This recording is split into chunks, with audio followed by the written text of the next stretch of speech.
Diyos na lumikha ng langit at lupa, Diyos ng kagandahan, Diyos ng kabutihan, ang kanyang kalwalhatian.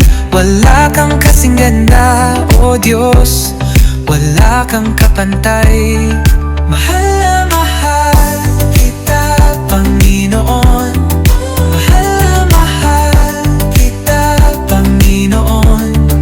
Mahal na mahal kita, Panginoon. Mahal na mahal kita, Panginoon.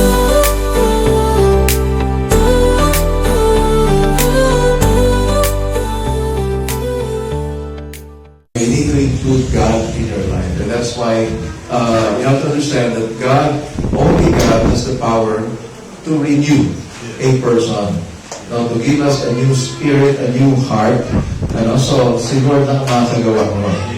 Okay, so can we all stand up and let's look at scripture this time. In Luke chapter 19, verses 1 to 10. I will be talking about a renewed spirit. So he entered Jericho and was passing through. And behold, there was a man named Zacchaeus. He was a chief tax collector and was rich. And he was seeking to see who Jesus was. But on account of the crowd, he could not, because he was small in stature. So he ran on ahead and climbed up into a sycamore tree to see him, for he was about to pass that way. And when Jesus came to the place, he looked up and said to him, Zacchaeus, hurry and come down, for I must stay at your house today. So he hurried and came down and received him joyfully. And when they saw it, they all grumbled, he has gone in to be the guest of a man who is a sinner. And Zacchaeus stood and said to the Lord, Behold, Lord, the half of my goods I give to the poor, and if I have defrauded anyone of anything, I restore it fourfold. And Jesus said to him, Today salvation has come to this house, since he also is the son of Abraham. For the Son of Man came to seek and to save the lost. Can we all bow down our heads and let's just thank the Lord for His Word. We thank you, Father. We honor you here in this place. And we believe, Father, that you're blessing this time as your word is read and as your message is going to be delivered. Father, we pray that you'll just move among us, Lord God. Speak to us, Lord, by your Spirit. And thank you, Lord, that you are the one who's giving us the strength. You are the one who sustains us, Lord God, so that we are able to do your will in our lives. And we pray indeed that you'll just be glorified in everything we do. We honor you, Father. We welcome you. Be enthroned in our midst. In Jesus' name we pray. Amen. Amen. Okay, so renewed. So a renewed spirit. You see, the thing is, the Bible tells us that the Spirit of God is always in enmity with our spirit. Or our spirit is always in enmity. It's always in contradiction with the Spirit of God. So, kaya you will find yourself in a battle each day. Laging may labanan sa buhay natin. It's because yung espiritu natin, ayaw yung gustong gawin ng espiritu ng Diyos. And the thing is, you have to understand, kung gusto mo magkaroon ng pagbabago, lalo na ang Diyos, gustong-gusto niyang magkaroon ng pagbabago sa buhay mo. And the thing is, He is working in your life. It's just that your spirit is resisting it. Kaya nga sabi nga nila, bakit kung alin pa yung masama, yun pa yung, or kung alin pa yung kasalanan, yun pa yung masarap gawin. Diba? Because our flesh is inclined. So the flesh, yung gusto ng katawan natin, and our spirit gives in to our flesh. Kaya what happens is, kapag inuuna natin yung desire ng flesh natin, what happens is, we follow. Our life goes into that direction. And usually, ang flesh, ang inclination niya is to sin. Kasalanan ang gustong gawin. Kaya nga, nung ginunaw ng Panginoon yung mundo, with water, the flood, sabi niya ganun, every inclination of man's heart is evil. So in other words, nakahilig yung puso ng tao sa paggawa ng masama. And kung nakahilig yung puso mo sa ganong gawain, ay mahihirapan ka baguhin ang mga sitwasyon. Why, di ba? Kasi pag nakasandal lang isang bagay, mahirap siyang ilipat, mahirap siyang itayo, di ba? Nakasandal na siya ron eh. Di ba? So, the thing is, kailangan natin ng bagong sandalan. No, we need to lean on a different direction. Ano? So, kaya kung gusto mo ng pagbabago, then kailangan mag-iba ka ng direction. No, kumbaga, it comes out as a product of our decision.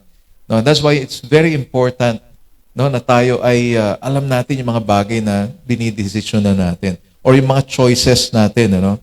So here, as we look at the scripture, sabi rin, Jesus was going to Jerusalem, no, and dumaan siya doon sa Jericho.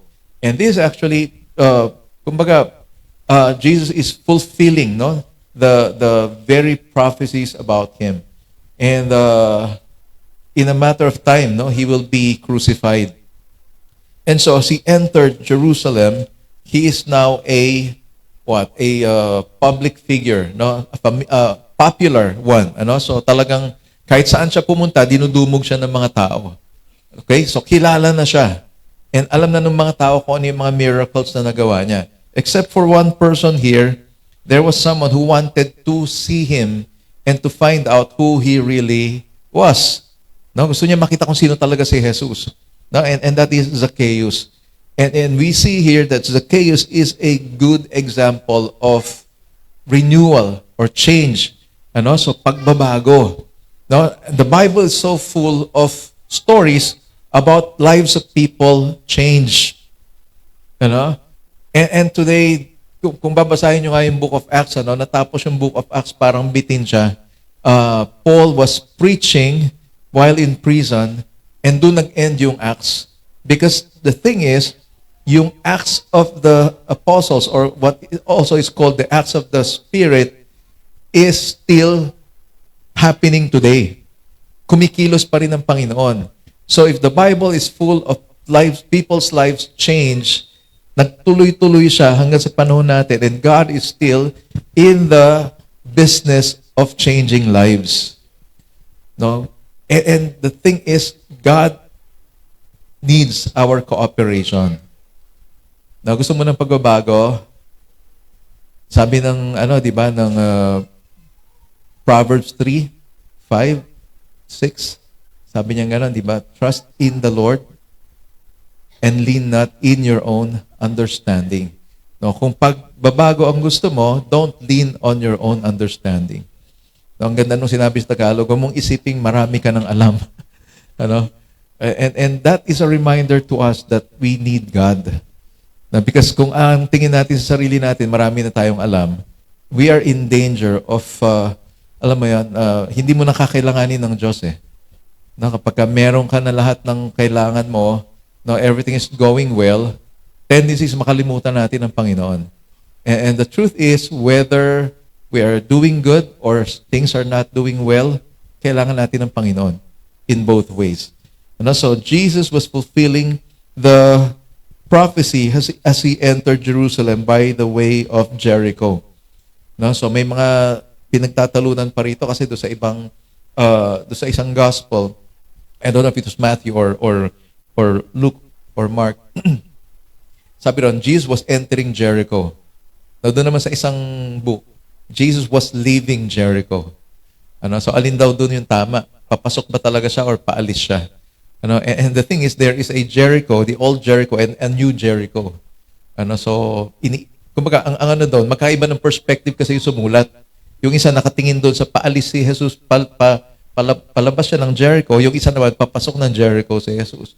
And you see the difference there in the perspective, di ba? Kaya sabi ko nga kanina, kung gusto magbago ang sitwasyon mo, then magbago muna yung pananaw mo. Di ba? And as you look at different perspectives in your life, I hope that you will see that God is just right there. No, kasama mo ang Panginoon doon. No, and you know what? Zacchaeus was actually intrigued, probably. Na-intriga sigurado siya. No? Kasi he's hearing about Jesus. And therefore, he wanted to know him. No, and the funny thing is, Zacchaeus is a tax collector, and tax collectors were hated during that time. No, they were considered traitors, ano, mga traitor sila. Why? Kasi nangungulekta sila ng buwis sa kapwa nila and then ibibigay nila rin sa Roman Empire. Di ba? Para bang kinukuhanan mo yung kapwa mo tapos binibigay mo doon sa kalaban yung kanilang pera. No? And so he was hated. He was no ordinary tax collector. He was the chief tax collector. So kumbaga sa time natin ngayon, BIR commissioner to. Ano? So talagang mataas yung position niya. And he was hated by people because of that. And so, I'm sure there was something in his heart that is longing for something. And that's why he wanted to see Jesus. And so, as we look at this, and as we desire for something new this new year, now let's learn from the life of Zacchaeus. Now, ano yung matututunan natin? You see, change happens or starts with a desire. Nag-uumpisa sa desire. And as we look at the life of Zacchaeus, yun yung makikita natin na isang characteristic niya. Number one na characteristic niya dito sa story na to. There was a desire not only to see Jesus, but to know Him. No, gusto niya makilala si Jesus. Ano, so basahin ko lang uli, ano, yung verses 3 to 4. Bakit 1, 2, 3, 4 to? 3 to 4. Hanggang 3 to 4 lang. He was seeking to see who Jesus was, but on account of the crowd, he could not because he was small in stature. So he ran on ahead and climbed up into a sycamore tree to see him, for he was about to pass that way. Kaya in Tagalog version, verses 3 and 4, sabi rito, gusto niyang makita kung sino talaga si Jesus. Pero dahil sige, pakibasa niyo na nga lang. Ito. Hindi. Pero dahil pandak siya, hindi naman ako ganon. Ano? Maliit lang ako, pero hindi ako. Na-offend ka agad. No? Pero dahil pandak siya, at marami ang tao doon, ay hindi niya ito magawa. Kaya patakbo siyang nagpauna at umakyat sa isang puno ng sikamoro upang makita si Jesus na dadaan doon. Now you see, there was an effort on his part because he wanted to see Jesus and to know Him. He did something. Ano? I mean, there are hindrances. No? Maliit na nga siya, tapos ang dami pang tao. Ano? So, I'm not trying to insult the former president, si President Arroyo. There was an event before na nasa Manila Hotel kami. Na darating yung presidente to, alam mo yan, as a guest of honor. And nung dumating siya, nagtayuan yung mga tao, hindi ko makita. Nakakaya namang tumungtong sa upuan. So, maya-maya, nag-upuan na yung mga tao. Sabi ko, nasaan na? Dumaan na, hindi mo nakita. Sabi ko, taas ng mga tao. Tapos siya rin naman, syempre, natakpan siya ng mga tao. And so, para bang pareho lang kaming dalawa. Hindi kami nagkakitaan. No, hindi niya ako nakita at hindi ko rin siya nakita. So, yun yung feeling ni Zacchaeus. Maraming tao and mas matatangkad yung mga tao kaysa sa kanya. And you know what? Yung desire mo is so powerful that it will push you to do things that may not be normal. So, isipin mo, tumakbo na siya ahead. Tapos, talagang siguro in-estimate niya yung direction niya. Dito ang punta niya. Ano bang best spot dito para madali ko siya makita? There was an effort. When you desire for something, you will exert effort to satisfy that desire. Di ba? Hindi pwedeng nagdi-desire ka lang tapos wala kang gagawin. Unless talagang obvious na wala kang magagawa to satisfy that desire. No? But I tell you, your desire is pushing you. No? Tinutulak ka ng desire na yun para gumawa ng paraan. Di ba? Kaya nga, mahilig tayo sa paggawa ng paraan kasi marami tayong desires. Di ba? Marami tayong mga gusto sa buhay. And that's why, yung diskarte, laging nandyan. Di ba? Yung sariling diskarte. But here you see, Zacchaeus wanted to see Jesus. That is a burning desire in his heart. And so therefore, he did something about it. No, may ginawa siya para mangyari yon. You wanted something new this new year? Then you've got to desire God more in your life. I think that's the missing factor or the missing link now why people are not experiencing newness in their lives. Now, we fail to seek God. Kaya nga nung last week, di ba, or even the other week, yung mga magay, di ba, sabi ko, yun yung attitude nila, hinanap nila yung Panginoon. There was a desire for them to see this Messiah who was prophesied hundreds of years before, now dumating na. Di ba exciting yun? These Magi's were studying the history, the prophecies, through Daniel, yung mga prophecies ni Daniel. And so, nung na-discover na, ito yung time. Ito na yung time na pinanganak na yung tagapagligtas, yung hari ng mga Hudyo. And therefore, they desired to see Him. They traveled thousands of kilometers.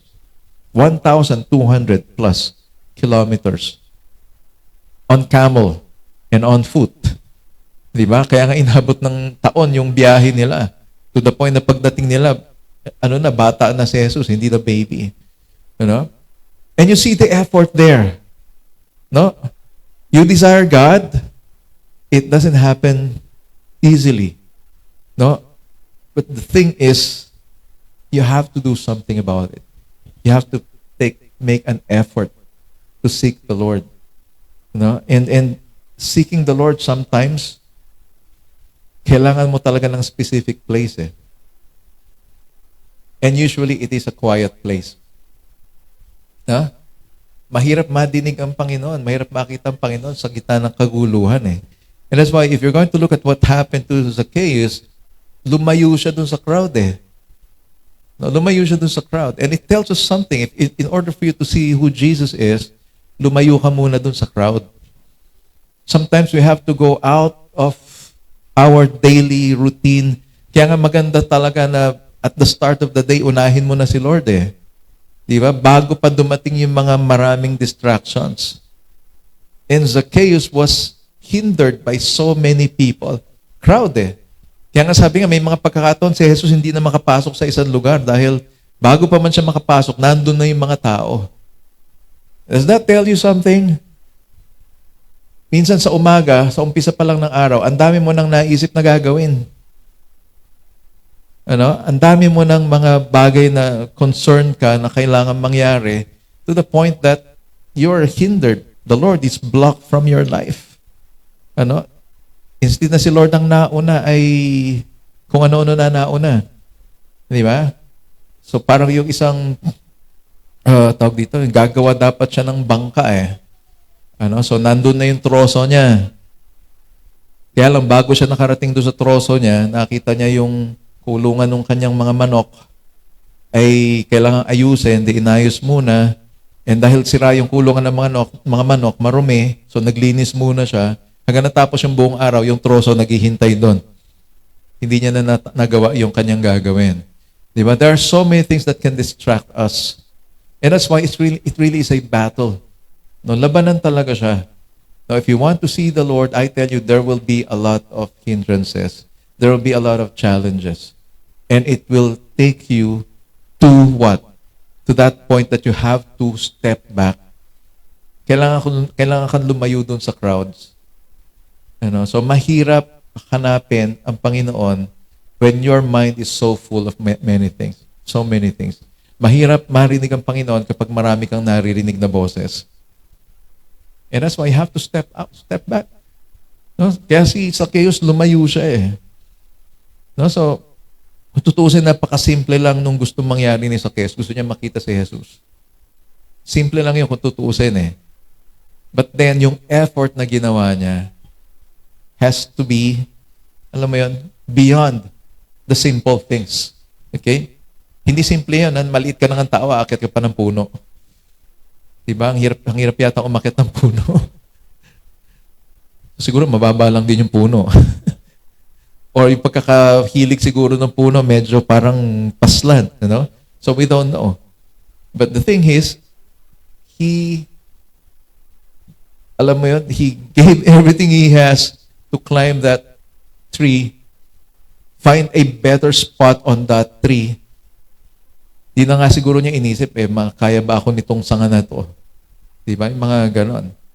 Sometimes when you desire something, hindi mo na napapansin yung ibang bagay eh. Di ba? Basta masatisfy lang yung desire na. And somehow, for Zacchaeus, sige, akit sa puno. Di ba? Basta stable, basta hindi nagka-crack yung sanga. Di ba? Basta makita ko lang si Jesus. And that should be our attitude for this year. If you want things to renew, then you've got to desire first the Lord. Now, desire the Lord first. Some people doesn't want that. Kaya sabi ko nga nung Friday, Pastor, what you're saying is good, but we need cash. Di ba? Ito yung mas kailangan namin Pastor. Ang ganda-ganda ng mga sinasabi mo. Kaya lang, beyond that, ito talaga kailangan namin You know what? God is able to provide for you everything that you need. No, exceedingly, abundantly, more than you could ever ask or imagine. Yun yung desire ng Panginoon para sa iyo But first things first. First things first. Before you desire all these things, bago mo i-desire itong mga bagay na to, i-desire mo muna ang Panginoon. Desire Him first. Unahin mo ang Panginoon. So the question is, how much do you want Jesus in your life? How much do you want Jesus to change your life? Because He is the only one who can make that change. Ang Panginoon lang ang kaya makapagpabago. Kaya kasi sinasabi natin, di ba, makakarinig ka mga complaints, ginawa ko na lahat, hindi pa rin nagbabago itong tao na ito No? Ginawa ko na ang lahat Hindi ko na alam kung ano pang gagawin ko para magbago itong taong to. Have you heard people saying that? Makakatabi mo ngayon yun. Ikaw pala yung gustong baguhin, You know what? I've heard this said time and time again. If you try to change a person, gusto mong baguhin ng isang tao, ginagawa mo ang trabaho ng Diyos. It's not your job to change that person. No, hindi mo trabaho yon. If you keep on doing that, you will get frustrated. So walang mangyayari. You will just end up, na talagang wala na, suko na ako. And guess what? Ang tanong, kanino ka susuko? Di ba? Lord, suko na ako. Ikaw na ang bahala. Well, the moment you say that, God will move into action. And for all you know, ikaw muna yung gustong baguhin ng Panginoon. Di ba? You want to change somebody only to find out na ikaw pala muna yung gustong baguhin ng Panginoon. And then that person will change. Ikaw pala yung susi. Ikaw pala yung susi doon sa pagbabago ng tao, pero hindi mo effort yung kailangan mong gamitin para magbago yung tao. It takes your cooperation with the Lord para gawin niya muna kung ano yung gusto niyang gawin sa buhay mo so that He can do His plan for this person, this other person. Now again, kapag pinipilit mong baguhin yung isang tao, ginagawa mo yung trabaho ng Diyos. And the truth is, hindi ikaw ang Diyos. Pakikalabit ang katabi. Pakikalabit. Sige, ngitian nyo muna. Hindi ko sabi ko ngitian lang, huwag nyo tawanan. No, ngitian nyo. Sabihin mo sa kanya, hindi ikaw Diyos. Hindi ka Diyos. Okay? Kaya huwag mong gawin yung trabaho ng Lord. Allow God to do His work in the person's life and in your life. And sige, sabihin mo rin sa katabi mo. Tingnan mo ulit yung katabi mo. Yan. Alam mo, sabihin mo sa kanya, alam mo, ang pagbabago, nagsisimula sa akin, at saka sa'yo. Di ba? Gusto mo magpagbabago, you have to make a decision. No, you have to make a decision. You know what? Ang isang malaking factor or malaking force sa mga decisions natin, it's our desires. So, kung anong dinidesire mo, yun ang driving force para kumilos ka talaga. So, kaya yung sinabi, ikaw at talagang pagsisimula ng pagbabago. Kaya nga yung mga nagwewelga, di ba? Ibagsak. Di ba? Imperialismo, komunismo, kapitalismo. Di ba? Na hindi naisip man lang siya mismo ang problema. Di ba? Ikaw mismo ang problema. Nagkakalat ka sa daan. Di ba? Yun lang. Gusto mo ng pagbabago, simulan mo doon sa pagtapon sa tamang tapunan ng basura. Di ba? Eh, sinisisi natin yung itong mga nakaraan, di ba? Yung mga corrupt, kesyo yung mga ganito. Subukan mong magtapon ng basura doon sa daanan ng tubig. I'm sure mababawasan yung baha natin kung di man mawala. No? Ano yung sinabi doon sa commercial? Basurang tinapon mo, babalik din sa'yo. Di ba? Eh, nakakalungkot lang kasi talaga when you look at yung mga bodies of water, di ba? Mga nakalutang doon, may refrigerator pa yata nung minsan. Nakita namin yung foam ng refrigerator nandun sa kanal. Kanal ba tawag doon? Malaki siya. Sapa or creek. Di ba? Basta may tubig. And you see, tayo rin naman talaga yung kailangan mag-adjust The same way Zacchaeus did. He made an adjustment. No? When something is not happening well, especially if it pertains to the Lord, you have to make a decision. And our decisions can make a big difference in our lives. Situations can happen. No? Maraming bagay ang mangyayari sa buhay natin. But how you're going to look at it will make a big difference. How you're going to respond to it will make a big difference. Diba? A lot of times, sabi nga mga misunderstandings. Kaya tinawag na misunderstanding, na mismo yung dapat mong maintindihan, matutunan do sa bagay na yon. You miss out on that. Kaya hindi mo maintindihan kasi nga na-miss mo Di ba? And when you cannot understand something, what do you do about it? Di ba? Pag hindi mo maintindihan ang isang bagay, anong gagawin mo? Well, you have a lot of choices. Di ba? Hindi ko naintindihan to You know what? You go to Jesus first. You go to Jesus first. Lord, hindi ko maintindihan tong taong to. Hindi ko talaga siya maintindihan. Hindi ko alam magagawin ko dito sa tao na to. Kaya sabi ng Lord, spend time ka muna sa akin. Now, spending time with the Lord makes a lot of difference in our lives. So we desire. So hindi naman sinabi ng Panginoon, umakyat ka sa puno at doon ka makipag-meet sa Kanya. Ang sinasabi lang is, lumayo ka doon sa crowd, lumayo ka doon sa mga busy things that you're doing for a while. Okay, hindi naman buong araw ang sinasabi doon. Diba? Si Zacchaeus, nung umakyat siya sa puno, sandali lang siya doon sa puno. Hindi siya nag-stay doon sa puno. Hindi naman siya yung, ayun si Jesus. Okay pala siya, Hindi nangyari na hanggang sa nakadaan si Jesus ay nandun si Zacchaeus sa puno. Something is about to change. Something is about to change. That's why number 2, change happens when there is an encounter with the Lord Jesus. Si Zacchaeus, gusto lang niya makita si Jesus. But the amazing thing is, may ginawa si Jesus. You see, when God responds to your desire, especially when you desire Him, magugulat ka sa gagawin ng Panginoon. Nakakagulat yung nangyari dito. Basahin ko yung verses 5 and 6.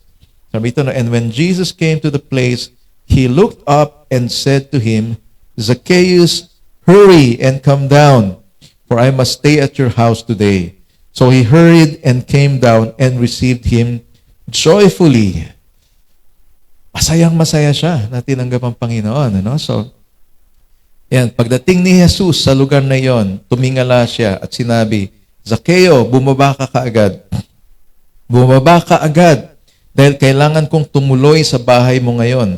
Kaya nagmadaling bumaba si Zacchaeus at masayang tinanggap si Jesus. You see, when you desire the Lord and the Lord responds to you, you will just be amazed at kung ano naman yung desire ng Panginoon para sa iyo. Diba? You desire the Lord and you will be amazed that the Lord desires you even more. Si Zacchaeus, ang gusto lang niya, makita niya si Jesus.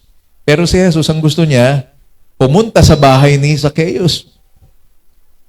Ang gusto ni Zacchaeus, makita lang niyang dumaan si Jesus, okay na. Makita niya, ito pala yung sinasabing Jesus. Pero nakakagulat doon, Jesus, huminto si Jesus. Isipin mo, ang Panginoon, huminto. Merong nagdi-desire sa akin dito eh. Merong tao rito, gustong-gusto niya ako makita eh. And so he stopped where Zacchaeus was. Tumingala kay Zacchaeus. Gustong makilala ni Zacchaeus kung sino si Jesus. Ang nakaabigla doon, kilala pala siya ni Jesus. He was called by name. Di ba? Hindi naman tumingala si Jesus. Kumaway lang eh. Hindi eh. Kuminto siya and then Zacchaeus. Shock siguro Zacchaeus. Kilala niya ako. Hindi ko nga siya kilala eh. Gusto nga siya makita kung sino talaga siya eh. Tapos bigla-bigla sabi niya, pangalan ko. Wala naman ng ibang Zacchaeus dito eh. Baka meron siya kakilalang Zacchaeus na iba eh. Ako lang naman yung Zacchaeus dito sa puno na to. I cannot believe my ears. He is calling my name. Di ba? You desire God only to discover that God desires you more. Mas nagdi-desire si Lord sa'yo. And that's why ayaw lang kitang makita. Hindi lang kita gusto makita. Gusto kitang makasama. Tara, kakain tayo. Yun pa yung pinakamagandang part doon. Tara, kakain tayo. Kaya lang ikaw ang maghahanda. Yun ang nangyari, di ba? Punta ako sa bahay mo, kakain tayo. Hindi naman sinabi, may dala akong Jollibee, tsaka tara kainin natin sa bahay mo. May effort pa rin. Di ba? He welcomes Jesus into His house. Kaya sinabi rito, masaya niyang tinanggap si Jesus. So, parang sarap sana pagdaan ng gano'n ni Lord eh. Tara, Zacchaeus, may dala ako ditong Starbucks. Magkape tayo sa bahay mo. Sarap yung gano'n, di ba? Pero kay Zacchaeus, it doesn't matter kung may dala si Jesus o wala. Gusto lang niya makita si Jesus. At napakalaking jackpot na malaman niya, kilala pala niya ako. At gusto pa niya pumunta sa bahay ko. At kumain na kasama ko. I tell you, there's something about eating together. Pag pumunta ka sa isang restaurant or sa isang fast food chain, puno yung restaurant. Occupied. Bawat table. Wala kang mauupuan. And then you discover there is one table na merong bakanting upuan. May isa. Tapos may isang nakaupo. Anong gagawin mo? Of course, di ba? You will ask, pwede bang makishare ng table? How do you feel habang kumakain ka, eating with a stranger? Awkward, di ba? Ano kaya kinakain niya? Di ba? Pwede ba makitusok? Sarap ng order mo. Hindi mo naman gagawin yun, di ba? Pero pagkakilala mo yung kasama mo kumakain, uy, tikman mo to. Di ba? Actually, relationships are built on the table. Di ba? Kaya nga binabalik yung kapag ng, hapunang Pinoy. Di ba? Yung pagdating ng hapunan, sama-sama kumakain, that is actually to reconnect with one another. Di ba? Kaya pagka kumakain tayo ng sama-sama, it actually means we are connecting with one another. So eating is not just filling your stomach with food. It's about also filling your emotional tank. Now, you know what? I enjoy eating with you. Sarap mo kumain, napapasabay ako eh. Di ba? So, in the dinner table, on the table, nandun yung kwentuhan eh. And that's why, si Jesus, ang gusto niya, tara Zacchaeus, kain tayo sa inyo. Magkwentuhan tayo. No, and that's what happens. Ang gusto pala ng Panginoon is fellowship. Ang gusto pala ng Panginoon, makasama si Zacchaeus. Hindi lang siya makilala ni Zacchaeus. You know what? God desires that we know Him. Pero behind that knowing Him, gusto ng Panginoon lumalim yung relasyon natin sa Kanya. And you know what? Change will happen if you have that relationship with the Lord. Zacchaeus desired to know Jesus. Jesus wanted a relationship with Zacchaeus. Yun yung gusto ng Panginoon. You see, this is a very, very unique God that we have. Wala sa kahit anumang religion ang Diyos na magsasabi na gusto kitang makasama. Wala sa kahit anong religion ang magsasabi na ikaw ay mahal ng Diyos. No, ang Diyos mismo magsasabi, mahal kita. You will never find that in any other religion. Because in all other religions, it's all about what you should do and what you should not do. Diba? Ang religion kasi, do's and don'ts. Gawin mo to, gawin mo yan. Huwag mo tong gawin to, huwag mong gawin yan. But guess what? Christianity is about a relationship with God. And since it is a relationship with God, ikaw mismo magsasabi, Lord, hindi ko nagagawin to. Lord, hindi ko nagagawin yan. Lord, gagawin ko na to. You see, when people have an encounter with the Lord, what happens is their lives change. And they make a decision to do things that they have not been doing before and not to do the things that they have been doing. Diba? May mga bagay ka na gagawin mo na hindi mo ginagawa dati para sa Panginoon because of that relationship. At meron ka rin mga bagay na hindi mo na gagawin because of your relationship with the Lord. You see, every relationship that we have has influence on us. Lahat ng relationship na meron tayo. Kaya nga sabi nga, di ba, pakita mo sa akin kung sino ang mga kaibigan mo, sabihin ko kung sino ka. Because you identified with these people. And imagine, if you have a relationship with God, pakilala mo ko sa akin kung sino ang kaibigan mo. O sige, pakilala ko sa iyo si Jesus, kaibigan ko. Then tell me who I am. And people would say, kaya naman pala. Kaya naman pala. Di ba? Sometimes people would say, something's new about you. Merong kakaiba sa iyo ngayon. Ano ba nangyari? Di ba? In love ka, no? May mga ganun pa yan, di ba? In love ka, no? Blooming ka, eh. Di ba? Yes, I am in love because somebody is madly in love with me. He died. Di ba? Sabi nga, ano yun? Patay na patay. At namatay nga talaga para sa iyo. Di ba? And God, because God loves you so much, it influences you. Di ba? You respond to that love. Tayo mga tao, mahilig tayo mag-react. Di ba? Ang reaction ay usually opposite of the action that was done to you. Di ba? Minamatch mo yung action na yon eh. Kaya nga minsan pagka yung mga bigayan, di ba? May binigay sa'yo, meron ka rin ibibigay. Nung Christmas, ano? Somebody gave us something. Yung wife ko, meron din siyang ibibigay. Kaya tuloy yung nagbigay. Ano to? Exchange gift? Christmas naman eh. Di ba? Meron tayong reaction palagi. And when something is offensive, may reaction din tayo doon. And the reaction is also to offend. Di ba? So, our relationships will spell out kung ano yung influence na meron doon sa relationship na yan. And a lot of times, yung relationship natin, yun yung natetest eh. Natetest siya. Even our relationship with the Lord. So, magtutuloy-tuloy ka bang magtiwala sa Panginoon? Magtutuloy-tuloy ka ba na sa iyong relasyon sa Panginoon? Kung minamahal ka ng Panginoon, mamahalin mo ba ang Panginoon? Salamat po. Di ba? Sabi nga sa physics ba yun? In every action, there's an opposite and equal reaction. Baka naman hindi ka talaga natural. Hindi ka normal. Kasi ito na yung action na ginawa sa'yo, tapos yung reaction mo, ito lang. Or wala pa nga.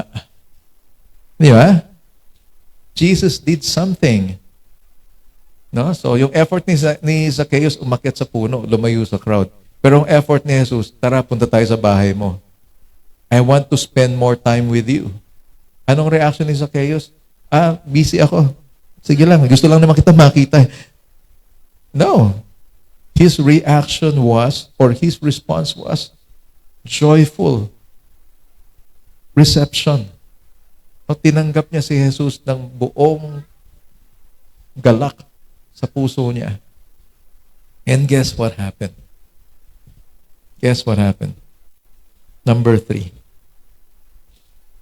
Repentance and salvation happened. Because he responded to the Lord.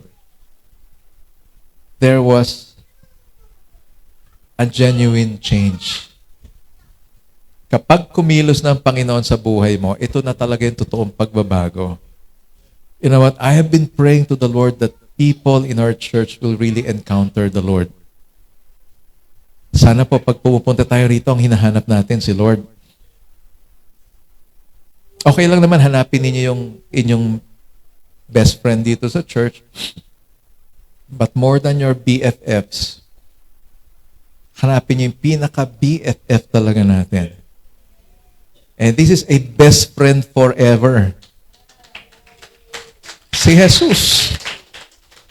Isipin mo, sobrang forever ang iniisip ni Lord, kaya hanggang sa kabilang buhay, gusto kanya kasama. Hanggang sa walang hanggan, gusto kanyang kasama. Imagine that desire of God. For Zacchaeus, gusto ko lang makita si Jesus. But what Jesus wanted was an encounter with Him. And that encounter would last to eternity. Because of his encounter with the Lord, there was that genuine change. Kaya nga dinidesire ko, Lord, sabi ko, sana yung mga tao sa church, magkaroon talaga ng genuine encounter sa'yo. Yung as in, maranasan ka talaga nila that their hearts will change. Makita ka nila na hindi lang basta Panginoon o basta Diyos na makapangyarihan. Na may kakayahang parusahan kami pag nagkasala kami. Yung kasing usual na tingin ng tao sa Diyos no, yung nagpaparusa. Yung Diyos na makapangyarihan na kaya niyang gawin kung anong gusto niyang gawin sa'yo. You know what? Alam mo ko ba kung anong gustong gawin sa'yo ng Diyos? Gusto ng Diyos iligtas ka. That's why Jesus will stop to one person. Para bang sinasabi ng Lord, ikaw talaga pakay ko dito With all the crowds surrounding Jesus, His eyes are locked on one man. Isipin mo, sa dinami-dami natin dito, si Lord nakatingin sa'yo. And He can do that all at once. The truth is, bawat isa sa atin dito tinitingnan ng Panginoon. And He is desiring more of you sa Kanya. No, the question is, are you desiring more of God in your life? Kaya again, kung may desire ka, mas matindi ang desire ni Lord sa'yo. No? For sa gusto ko lang siya makita. Kay Jesus, gusto kitang makasama. That is God's desire. So repentance and salvation happens. No? So sa verse 7 to 10, and when they saw it, they all grumbled. Ito yung mga tao. Lahat ng mga tao sa paligid. He has gone in to be the guest of a man who is a sinner. And Zacchaeus stood up and said to the Lord, Behold, Lord, the half of my goods I give to the poor. And if I have defrauded anyone of anything, I restore it fourfold. And Jesus said to him, Today salvation has come to this house, since he also is a son of Abraham. For the Son of Man came to seek and to save the lost. Nang makita ng mga tao na naroon siya tumuloy sa bahay ni Zacchaeus, nagbulong-bulungan sila. Tumuloy siya sa bahay ng isang masamang tao. Sa loob ng bahay niya ay tumayo si Zacchaeus at sinabi, Panginoon, ibibigay ko po sa mga mahihirap ang kalahati ng kayamanan ko, at kung may nadaya akong sino man, babayaran ko ng 4 beses ang kinuha ko sa kanya. Sinabi sa kanya ni Jesus, dumating na ngayon ang kaligtasan sa sambahayang ito, dahil siya ay mula rin sa lahi ni Abraham, sapagkat ako na anak ng tao ay naparito upang hanapin at iligtas ang naliligaw. You see, Jesus stated His mission. For the sake of one person, I'm willing to stop and I'm willing to spend time with that person, so that that person will be saved. Para bang sinasabi ng Panginoon, kahit ikaw na lang mag-isa, pupunta pa rin ako sa mundo para iligtas ka. That's how valuable you are. Ganun ka kahalaga. But don't think that you're so special naman, ano? Minsan to the point na parang lahat na lang ng gusto mo gagawin ni Lord. That should humble you instead. Di ba? And that's why for Zacchaeus, it was a very humbling moment that all the people around him, all the people, take note of this, lahat ng tao na nandun sa paligid niya, they're all accusing him, masamang tao yan eh. Why would a holy person, why would a great rabbi, kasi ang tingin ng mga tao sa kanya, teacher siya eh, a rabbi, will spend time with these kinds of people. Sabi nga, di ba? Show me your friends and I'll tell you who you are. And Jesus was dining with so-called sinners. Ang kasama ni Jesus doon sa lugar ay puro masasamang tao according to the people around them. But Jesus saw these people differently. And you see, people may see you, ganito ka, ganyan ka. They may accuse you of everything. It doesn't really matter. Alam niyo kung anong importante? Kung anong tingin ni Jesus sa'yo. Yun yung pinaka-importante doon, kung paano ka tinitignan ng Panginoon. The people saw a bad person. Masamang tao yan eh. But Jesus saw a descendant of Abraham. A child of Abraham. Kaya hindi na mahalaga kung ano yung sinasabi ng mga tao. Ang alamin mo kung anong sinasabi ng Diyos tungkol sa'yo. Because if you want change, kailangan malaman mo kung ano yung tingin ng Diyos sa'yo. And things will change. Because I tell you, nakakapagod pong mamuhay doon sa opinion ng mga tao.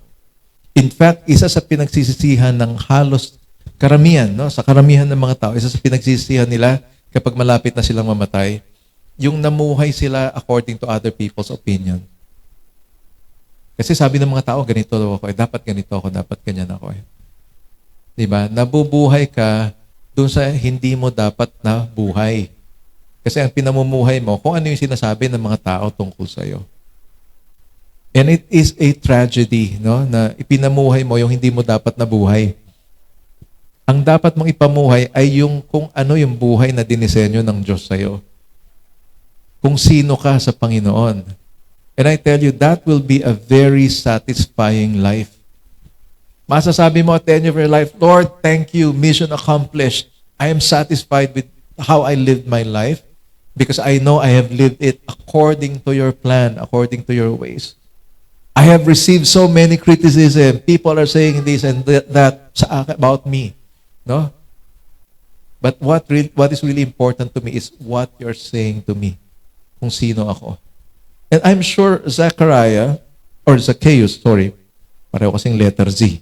Ano? Zacchaeus understood kung sino siya.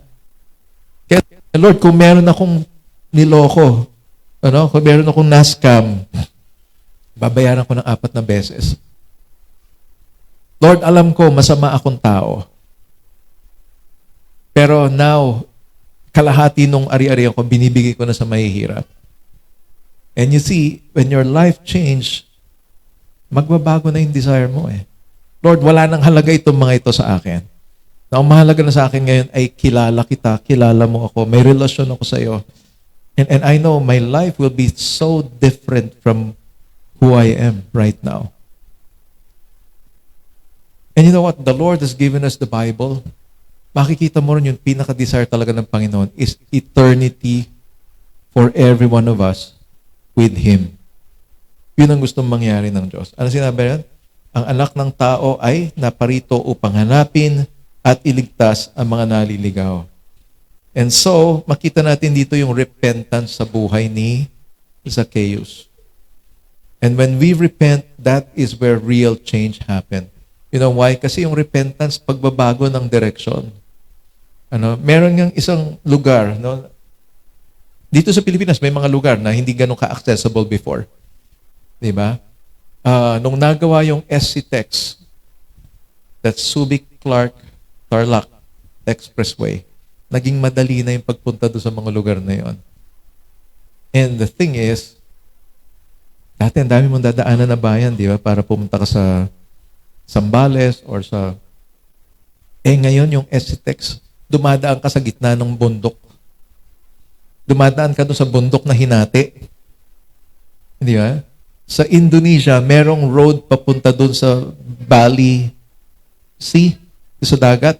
Hinati nila yung bangin sa gitna, ano? And so therefore, para makapunta ka doon, isang direction lang. Para makaalis ka doon, makabalik ka sa pinanggalingan mo, yun lang ding direction na yun. And you know, sometimes we get to a place wherein we need to make a U-turn. Kumbaga, ang kaisa-isang paraan na kailangan natin gawin, to turn around. Kasi pag sinabi mong change of direction, hindi pwedeng dire-diretso ka. Diba? It's either you go to the left or you go to the right. Or better yet, make a turn around. Because you know what? Nag-umpisa ang buhay natin sa Panginoon eh. At gusto ng Panginoon, bumalik tayo sa Kanya. And apart from the Lord, yes, just go ahead, just clap your hands. Apart from the Lord, every step that we're going to make will always be away from Him. Lahat ng hakbang na gagawin natin, puro papalayo sa Diyos. And God wants us to come back to Him. And the thing is, you will find that God has His arms open wide to receive us whenever we come back to Him. And so, what should be our response today? You know what? It is such kind of love that will receive someone like Zacchaeus. Yeah, for some people, ikaw na pinakamasamang tao. But God can see you otherwise. God can see you differently. And therefore, God opens His arms to receive you. And we have to allow His love to change us. If we want things to become new this year, desire more of God in your life. And you will be amazed. God is desiring more. No? More than you desire Him, God is desiring you more. And have that wonderful encounter with Him. That life-changing encounter with Him. Because God doesn't want you to just know Him. He wants you to fellowship with Him. Gusto ng Panginoon makasama ka. In fact, pinangako niya yun eh. I will be with you always. I will never leave you nor forsake you. Last week, I talked about laminin. Sipin mo, God is holding you together. You have millions and millions of those laminin in your body. Kasama mo ang Panginoon. And the moment you say, Lord, I surrender everything to you. I surrender my life to you. And the Lord will tell you, hindi kita iiwanan. Hindi kita pabayaan. Sasamahan kita until we get home to eternity. Let's all stand up right now. Let's just sing this song once again. God's love has the power to change us. Let us really desire that. Let us receive the Lord into our lives today. Kahit ano pang ginagawa mo, isama mo ang Panginoon. Okay? Come on, let's just worship the Lord. We all want change. And the power of God's love can make that change. But then I have to warn everyone here. When we talk about love, it's not just about kindness. It's not just about patience. Hindi lang po ito yung mga magagandang bagay na gusto nating maramdaman or maranasan. No? Pag sinabing pag-ibig, that's where a lot of people fail. Ano? Akala ko ba pag-ibig? Well, warning number 1, babaguhin ka ng pag-ibig. Yung pag-ibig, gagawin kang mas mabuti. Love can make you better. Kung yung pag-ibig ginagawa kang masama, I don't think that is love. Okay? At dahil babaguhin ka ng pag-ibig, hindi ito tolerant. No, hindi kanya ito tolerate pag may mali kang ginagawa. Ano? Love does not delight in evil, but rejoices with the truth. Kaya hindi tayo magkaintindihan kasi some people think that kung mahal mo ako, dapat tanggapin mo ako. Ganito talaga ako. Well, tanggap ka ni Lord kung sino ka. Pero para makasama ka ng Panginoon sa eternity, kailangan maging kamukha ka niya. Perfect. You want change? You want change? Gusto niyo ng pagbabago? Yung pagbabago ng Diyos ang i-desire natin. Yung gusto ng Diyos na baguhin sa atin ang tanggapin natin. You see, Zacchaeus opened his house to Jesus. I think kung gusto natin ng pagbabago sa buhay natin, buksan mo yung buhay mo sa Panginoon. Papasukin mo siya.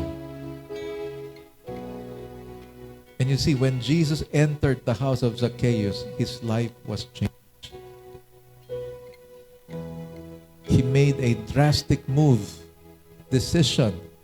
Sipin mo kalahati nung ari-arian niya, ibibigay niya sa mahihirap. And then kung may mga kailangan siyang bayaran, babayaran niya ng 4 na beses. That's not easy. Hindi po madali yan. And that's why it's just the same thing with the Christian life. Hindi madali. Gagawa ka ng mga decision na hindi mo gusto. Pero dahil yun ang gustong mangyari ng Panginoon, gagawin mo. Wag po tayong padala dun sa direksyon ng mundo, no? Kasi ang mundo ay ipaglalaban. No, ang gusto. Yun ang direksyon ng mundo eh. Mali na nga yung ginagawa, ay pinaglalaban pa. No, when Jesus enters your life, wag mong ipaglaban yung kasalanan mo. Wag mong ipaglaban yung correction. No? Wag mong labanan yung correction ng Panginoon. There are times where God will correct us. And correction is equals to change. Gusto niyo ng pagbabago? Handa ka ba dun sa correction ng Panginoon para sa'yo? Because a lot of people, they never change because they don't want correction. This is the other side of the love of God. The Bible tells us, dinidisiplina ng Panginoon ang lahat ng kanyang minamahal. And if you say, you love God, and you know that God loves you, then be willing to be changed by God. Be willing to be corrected by God. I-open natin yung sarili natin doon sa correction. Because that is the only time that your life will change. Wala naman magbabago kung hindi ka magpapakorek eh. And take note, pag hindi mo kinokorek, ibig sabihin, mali pa rin. Di ba? Ang isang bagay na hindi tinatama, nananatili siyang mali. And that is the sad part nowadays. People are fighting for what they call their rights. Karapatan ko eh. Karapatan ko maging maligaya. Kaso kinakaligaya mo, papalayo sa Diyos eh. Karapatan mong maging maligaya, kaya lang yung kaligayahan mo offensive sa Panginoon eh. So, kung pinapasok mo na si Jesus sa buhay mo, hayaan mo ang Panginoon mag-house cleaning. Yeah? And gawain natin yan. Pagka may bibisita sa bahay natin, nililinis natin yung bahay natin. Kung kinakailangan mag-general cleaning, magja-general cleaning tayo. So, will you allow the Lord na sa pagpasok niya sa buhay mo, magkaroon siya ng general cleaning sa buhay mo? To give you a better life. To make your life better. Let's stand. Let's just lift up our hands to the Lord right now. It's a sign of our surrender to Him. Before I pray, suko mo sa Panginoon kung ano yung mga dapat mong isuko. Is it pride? Nasaktan ako. Well, bigyan mo na sa Lord siya. Gusto ng Lord, makalaya ka doon sa sama ng loob eh. Whatever that is, Lord, this is a wrong mindset. I'm surrendering it to you. Whatever that is, surrender that to the Lord. Let the love of God change you. And let that love overflow from your life to others, so that others may be convinced also about the love of God for them.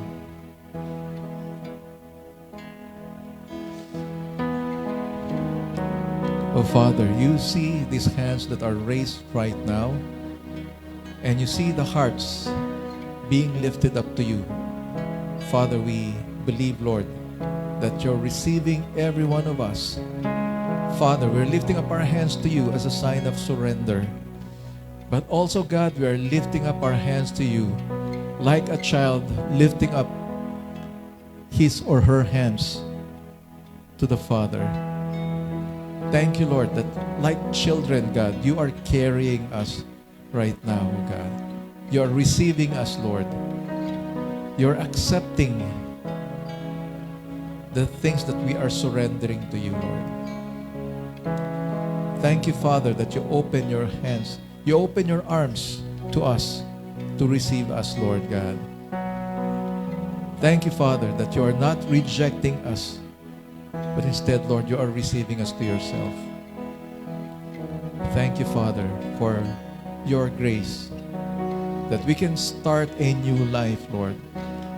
God, binibigyan mo kami ng opportunity, Lord, para sa bagong buhay. And we thank you, Lord, for that hindi lang bagong buhay ang binibigay mo sa amin, kundi buhay na walang hanggan.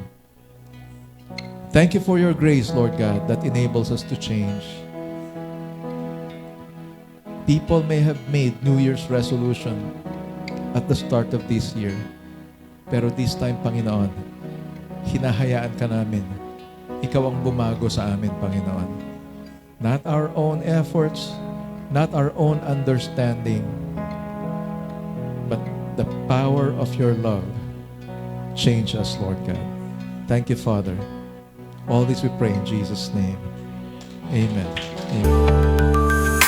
Diyos ng aking puso, Diyos ng aking buhay, Ikaw ang nais ko, wala nang iba.